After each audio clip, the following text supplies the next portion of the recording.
ರಾಜ್ಯದ 14 ಜಲಾಶಯಗಳಲ್ಲಿ ನೀರಿಲ್ಲ. ಮುಂಗಾರು ಮೊಂಡಾಟವನ್ನ ಮಾಡ್ತಾ ಇದ್ದು ಜಲಾಶಯಗಳು ಈಗ ಖಾಲಿ ಹೊಡಿತಾ ಇದ್ದಾವೆ. ಕಾವೇರಿ ಕಣಿವೆಯಲ್ಲಿ ಬರದ ಛಾಯೆ ಮೂಡಿದೆ. ರೈತರಲ್ಲಿ ಆತಂಕ ಸೃಷ್ಟಿಯಾಗಿದೆ ಈಗ.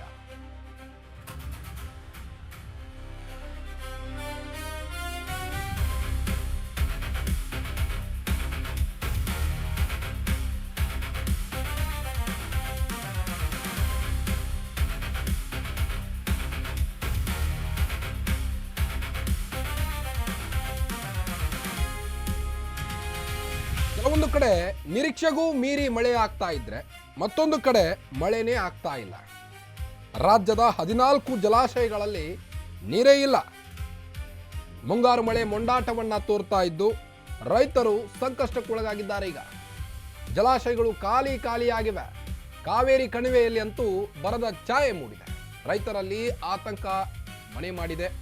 ಕರ್ನಾಟಕದ 14 ಜಲಾಶಯಗಳಲ್ಲಿ ನೀರಿಲ್ಲ.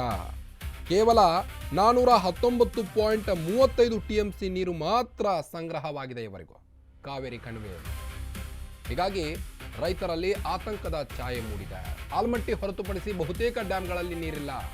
ಉಳಿದ ಜಲಾಶಯಗಳಲ್ಲಿ 25ರಿಂದ 30% ನೀರಿನ ಸಂಗ್ರಹ ಕುಸಿತವಾಗಿದೆ.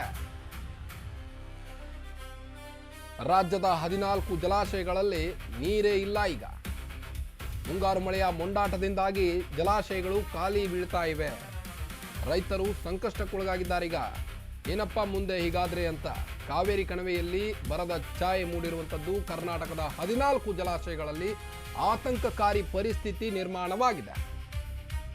14 ಜಲಾಶಯಗಳಲ್ಲಿ ಕೇವಲ 419.35 TMC ನೀರು ಸಂಗ್ರಹವಾಗಿದೆ. ಡ್ಯಾಂಗಳಲ್ಲಿ 6 ವರ್ಷಗಳಲ್ಲೇ ಎರಡನೇ ಕನಿಷ್ಠ ನೀರು ಸಂಗ್ರಹವಾಗಿರುವಂಥದ್ದು. 2023ರ ಬರ ವರ್ಷಕ್ಕಿಂತಲೂ KRSನಲ್ಲಿ ಕಡಿಮೆ ನೀರಿದೆ. ಬೆಂಗಳೂರಿಗೆ ಕುಡಿಯುವ ನೀರಿನ ಪೂರೈಕೆಯ ಬಗ್ಗೆಯೂ ಆತಂಕ ಮನೆ ಮಾಡಿದೆ. ಈಗ ಕೊಡಗು ಸೇರಿ ಜಲಾನಯನ ಪ್ರದೇಶಗಳಲ್ಲಿ ಭಾರೀ ಮಳೆ ಕೊರತೆ ಉಂಟಾಗಿದೆ.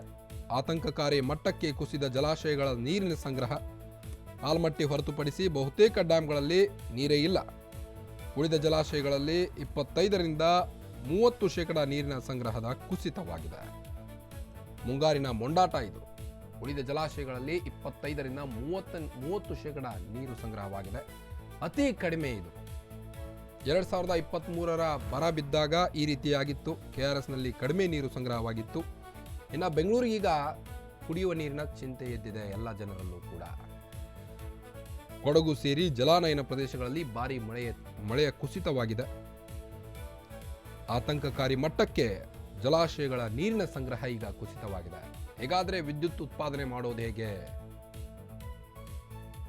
ಇದರಿಂದ ಹಲವು ವಿದ್ಯುತ್ ಉತ್ಪಾದನಾ ಘಟಕಗಳು ಕೂಡ ಸ್ಥಗಿತವಾಗಿರುವಂಥದ್ದು. ಹಾರಂಗಿ KRS ಕಬಿನಿ ಜಲಾಶಯಗಳಲ್ಲೂ ಕೂಡ ಪರಿಸ್ಥಿತಿ ಚಿಂತಾಜನಕವಾಗಿದೆ. KRS ಡ್ಯಾಂನಲ್ಲಿ ಕೇವಲ 17.13 TMC ನೀರು ಸಂಗ್ರಹವಾಗಿದೆ. ನೀರಿನ ಮಟ್ಟ ಕುಸಿಯಲು ಮಳೆಯ ಅಭಾವವೇ ಕಾರಣ ಅಂತ ಪ್ರಮುಖರು ಹೇಳ್ತಾ ಇದ್ದಾರೆ. ಕೊಡಗು 45%, ಮೈಸೂರು 58%, ಚಿಕ್ಕಮಗಳೂರು 42%, ಹಾಸನ 33%, ಮಂಡ್ಯ ಜಿಲ್ಲೆಯಲ್ಲೂ 27% ದಾಖಲೆಯ ಮಳೆ ಕೊರತೆಯಾಗಿದೆ. ಇದಿಷ್ಟು 2023ರ ಬರದ ನಂತರ ಆದಂಥ ಆ ಒಂದು ವರ್ಷಕ್ಕಿಂತಲೂ KRSನಲ್ಲಿ ಕಡಿಮೆ ನೀರು ಸಂಗ್ರಹವಾಗಿರುವಂಥದ್ದು. ಇತ್ತ ಉತ್ತರದ ಕೃಷ್ಣಾ ಕಣಿವೆಯ ಭದ್ರಾ, ತುಂಗಭದ್ರಾ, ಘಟಪ್ರಭಾ, ಮಲಪ್ರಭಾ ಜಲಾಶಯಗಳ ಜಲಾನಯನ ಪ್ರದೇಶಗಳಲ್ಲಿಯೂ ಸಹಿತ ಮಳೆಯ ಕೊರತೆ ಉಂಟಾಗಿದೆ. ತುಂಗಭದ್ರಾ ಜಲಾಶಯದಲ್ಲೂ ಕೂಡ ಮಳೆಯ ಕೊರತೆ ಉಂಟಾಗಿದ್ದು ಲಿಂಗನಮಕ್ಕಿ ಡ್ಯಾಂನಲ್ಲೂ ನೀರಿನ ಸಂಗ್ರಹ ಭಾರೀ ಕಡಿಮೆಯಾಗಿದೆ. ಸೂಪಾ ಜಲಾಶಯದಲ್ಲಿ ಪ್ರಸ್ತುತ 46.79 TMC ನೀರು ಸಂಗ್ರಹವಾಗಿದೆ. ಬೇಸಿಗೆ ಕಾಲ ಬರುವ ಮುನ್ನವೇ ಜಲಾಶಯಗಳು ಖಾಲಿ ಈಗ.